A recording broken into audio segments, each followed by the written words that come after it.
Perfect. So, yeah, where to start? I grew up playing sports my entire life. Played basketball, football, baseball, soccer, you name it, every season, every year. Really dialed it in, started playing soccer full time, and then went on to play college soccer at Mars Hill University, where had a pretty good 4 year run. Was an all conference center back and all tournament player as well. But yeah, so I was big into sports my entire life. One thing that I was not good at was school. And what I learned was I'm not very good at focusing on two things 100% at once. So I played soccer in college and realized college wasn't really for me. So I dropped out and I actually moved to Houston, Texas to play professional soccer there for a short stint before returning home to Charlotte, North Carolina, where I met my mentor, Rick Ruby, in the gym. And I had absolutely no idea what this guy did. He just asked me in a 30-second rant, do I want to make a lot of money? Do I work hard? And all of that. And I said yes and yes. And like I said, no idea what he did. So he said, cool, come to my office tomorrow and I'll hire you. So that's kind of how I got started into this mortgage industry. And for the last 3 years, I was actually coaching his platform to real estate agents and mortgage lenders to help them build their business, keep them accountable, motivated, and showing them a game plan that's going to help them in the long run get to where they want to be and achieve the goals they want to accomplish, if that all makes sense. So Yeah, that's a quick little background on me. that's incredible. I Yeah. know a little bit about Rick Ruby. I've met him maybe once, but he's very direct and to the point. My dad said that like if he calls Rick Ruby, it's like a 17-second call. That's it. It's like Oh yeah. hi, I like hi, happy birthday. Okay, bye. Oh yeah. He gets in, he's impactful, and he gets out. So he provides his value and off he goes on to the next. Yeah. So how long ago was that So you that met? was I met him in July of 2018. I started at the core training in August, on August 13th of 2018, and taught his platform, helped a lot of people, and then decided to become a mortgage lender in July of this year in 2021. Wow, congrats. That's so cool. August Thank you. 13th. My birthday is August 11th, so I Oh, can correlate with that. there you go. Yeah. Nice. Yeah, definitely. So, what kind of wanted you to go into going into mortgage on your own? Because I'm sure that it must have been a huge jump from doing it with Rick to doing it now on your own. Yeah, absolutely. So the first thing that I saw was number one, the platform that Rick has provided for all of his clients. It's proven. I helped a ton of people do really well with it, and I like the fast-paced mentality of this industry.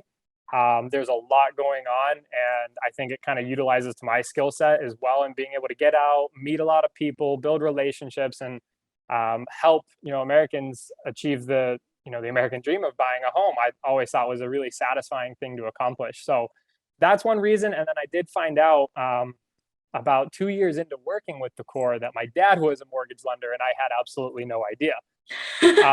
Funny enough, I found a CD of the program I was coaching in a box that he had stored in his garage that he had from 2008. So Oh, uh, wow. yeah, it kind of just showed that the apple didn't fall too far from the tree. So Small world. I know.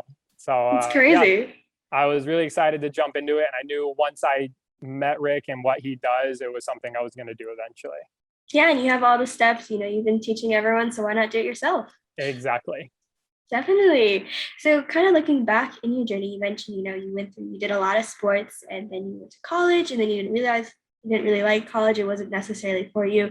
If you were to look back maybe on your past, was there something that you kind of say to your 17-year-old self? Or kind of using those, what would you say to people, 17-year-olds in the future? Yeah. So one thing I would say to myself, and it's a good question. I've actually been thinking about that since we decided to schedule this, was to have a better vision. I was a sporadic 17, 18-year-old kid. I didn't really care about the future, had no sense of money and what I wanted to do.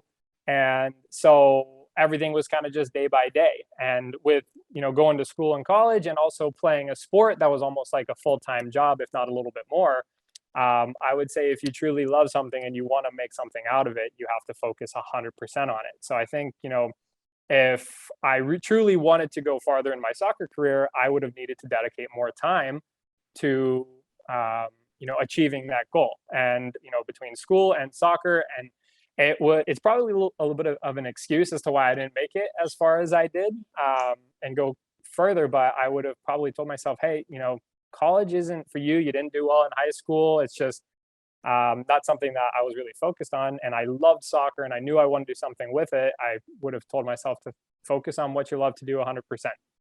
Yeah, I love that. Yeah, I figure skated for like a good decade of my life, and I didn't go too into it, but I've definitely seen that going into sports more competitively and more professionally, it's a Mhm. lot. It's a lot of work. Yeah, absolutely. And honestly, I would have told myself, be a sponge and find a mentor and someone who's done what you're looking to do and learn from them. When I was 18, I didn't take authority and direction very well, as a lot of 18-year-olds can probably admit to. Sure. I was proud and stubborn, but I wish I Yeah. had, aligned myself with someone who was like-minded and had been there and had done that, and they could really paint a vision of what was possible. Because everything I did, I didn't really have a vision. It was just more of day by day. Yeah, I can totally understand that. I talked to a lot of people and they've said that the number one thing that they'd always recommend to young people or just people in general is finding someone who is where they want to be and then just listening to them Yep. and, surrendering and, like you said, being a sponge. Yep. And I didn't learn that until I met Rick, and that's what I've been doing with him ever since. And I can tell you, the amount of stuff I've learned from him far exceeds what I learned in my tenure in college and in high school from that as well. And it's helped me, you know, 10 times more than anything else. So finding a That's amazing. mentor, yeah. Yeah, definitely. Since being in the course, since meeting Rick, you mentioned that he's a great mentor. Has there ever been a time when he's told you something and you're like, this is crazy. I don't know anything about this. I don't know if I want to do this or if I believe in this. But then you had that moment where you maybe thrust it into something where you're like, oh, okay, never mind. Now I can see where it makes sense.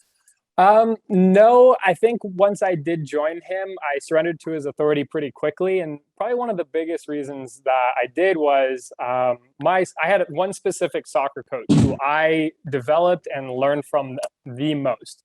But at that point in time, I questioned everything he did. And, truth be told, I didn't like him at all. I hated him as a coach, but everything that I did as I was, progressing and growing in that sport was from what he taught me. And so once I realized that, and I realized that Rick was really successful and similar to the guy that I hated as a soccer coach, but he developed me the most, I really just decided to surrender, and whatever he says, I do. And, I don't question it because I know he's had a lot of success with a lot of people and getting them to accomplish their goals. That's awesome. What's just one nugget that kind of stands out to you right now and you're kind of thinking of that's Rick giving you and you're like, wow, this has really changed my life. The discipline he instills in others. Yes. So if you look at other sports athletes that are just, everyone idolizes and they're like, how did you get this good? Like Kobe Bryant, Michael Jordan, LeBron, they all have the same routines. They all follow a schedule. They're all disciplined in wanting to accomplish what, they want to do. And, Rick is the same way. And he is by far the most disciplined individual. Like he does the same date night every Friday. He's done the same 2 workouts every week for the last 10 plus years. And so that's something I knew I lacked in because, like I said, I was a sporadic 18-year-old, and that's kind of carried over a little bit. So having someone to remind you of the small basic consistencies and the discipline behind that is what's going to help you be successful in life. That's awesome. Yeah, thank you so much for sharing those. Those are really important. I think discipline is the most important. That's what my dad always instilled in me, really, as a kid. And I didn't have it as an 18-year-old because I'm 18 now. I just turned 18, but I had Nice. it a lot. I was really like prideful when I was like 13. I was like, I'm not doing any of this. I'm not doing any of this. But now I'm 18. I'm like, okay, never mind. I see how this helps me in life. So it's Yeah. okay. Yeah. That's awesome. And you're starting, younger and at a good age, so you'll have more time to implement these small little things that are going to make a entire difference later Yeah, down the line. definitely. Yeah, I'm really excited for that. Yeah, you mentioned how you just kind of started into mortgage this July. Do you have any tips for anyone else who kind of wants to maybe get started in either business or maybe mortgage in specifics? So you mean like based around just the mortgage industry? Like Sure. any Yeah. advice for them? Yeah. I think it goes back to the original statements I made. Find a mentor who is really good at what they do and they know what they're talking about, and stick to their hip. Like I go to Rick's every Saturday from 10:30 to 11:30 to get advice from him. I play basketball with him every Thursday. I'm around him because he's successful and I want to be successful. So find a mentor, listen to what they have to say, be a sponge, and be a good implementer. It's all fine and dandy to talk about the amazing things that you could be doing, but it Hmm. doesn't mean anything if you don't implement it. So Yeah. be a sponge and implement and execute are the three things that are gonna, stand apart. Yeah, definitely. Well, thank you so much for sharing all those. It's really amazing and powerful advice, and I think everyone should hear it, whether whatever they do in mortgage or real estate or etc. Really amazing advice. Is there any kind of last thing you'd like to throw out there before I wrap it up? Um, no, I mean, overall, I didn't have a college degree. I'm not overly smart, but if I can do it, anybody can do it. So if there's, Yeah. any industry you guys are looking to get in, just find someone, reach out to them, pursue it, and, you know, just follow what you want to do. Because, I mean, I'm not overly smart. I don't have a college degree. So if I can do it, anybody can do it. And you can basically do whatever you want as long as you put your mind to it. So, Yeah, yeah. I'm not going to college, so I don't have a college degree either, and I'm getting started in my business. And there you go. yeah, nice. Awesome, great. Well, thank you so much. If you want to let people know like how to contact you or find you, like a website or social media, etc. Yeah, absolutely. I'm, more than happy to talk to anybody. If they want to give me a phone call, they can. If they want to shoot me an email, they can do that. They can follow me on Facebook. It's just my first and last name, and then my Instagram page is McArthur Team Home Loans or McArthur Mortgage Team. So if they want to follow me on there and shoot me a quick message, I'm more than happy to talk to anybody and see if I can help out in any way. Awesome. Well, thank you so much for the time today. It's been such a pleasure. Yeah, absolutely. Thanks for having me. Yeah, of course.